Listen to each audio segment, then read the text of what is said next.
છત્તીસગઢના સુકમા જિલ્લામાં 9 મહિલાઓ સહિત 22 નક્સલીઓએ પોલીસ સમક્ષ આત્મસમર્પણ કર્યું। આ પ્રસંગે સીઆરપીએફ ડીઆરજી આનંદસિંહ અને એસપી કિરણ ચૌહાણ સહિત ઘણા વરિષ્ઠ અધિકારીઓ હાજર રહ્યા હતા।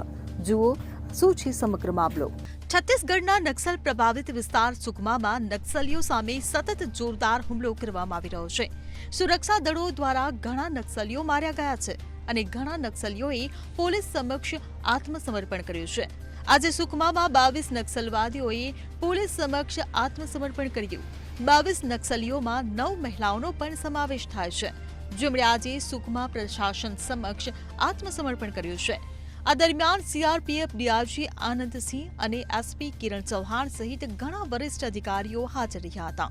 આત્મસમર્પણ કરનારા નક્સલીઓ પર કુલ 40 લાખનું ઇનામ જાહેર કરવામાં આવ્યું હતું। 22 નક્સલીઓમાંથી એક નક્સલી પર 16 લાખ રૂપિયાનું ઇનામ છે અને અન્ય નક્સલીઓ પર 5 લાખ રૂપિયાથી લઈને 8 લાખ રૂપિયા સુધીના ઇનામની જાહેરાત કરવામાં આવી છે।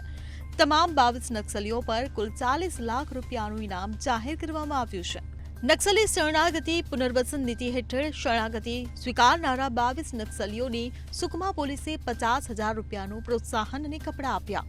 આ પ્રોત્સાહન રકમની સાથે અન્ય સુવિધાઓ પણ પૂરી પાડવામાં આવશે।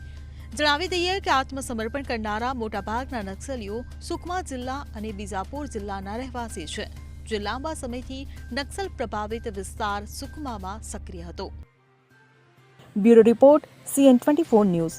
હવે જુઓ દેશ દુનિયાની તમામ ખબરો તમારી આંગળીના ટેરવે। ઉઠાવો મોબાઈલ અને ગૂગલ પ્લે સ્ટોર પરથી ડાઉનલોડ કરો અમારી CN24 ન્યૂઝ મોબાઈલ એપ।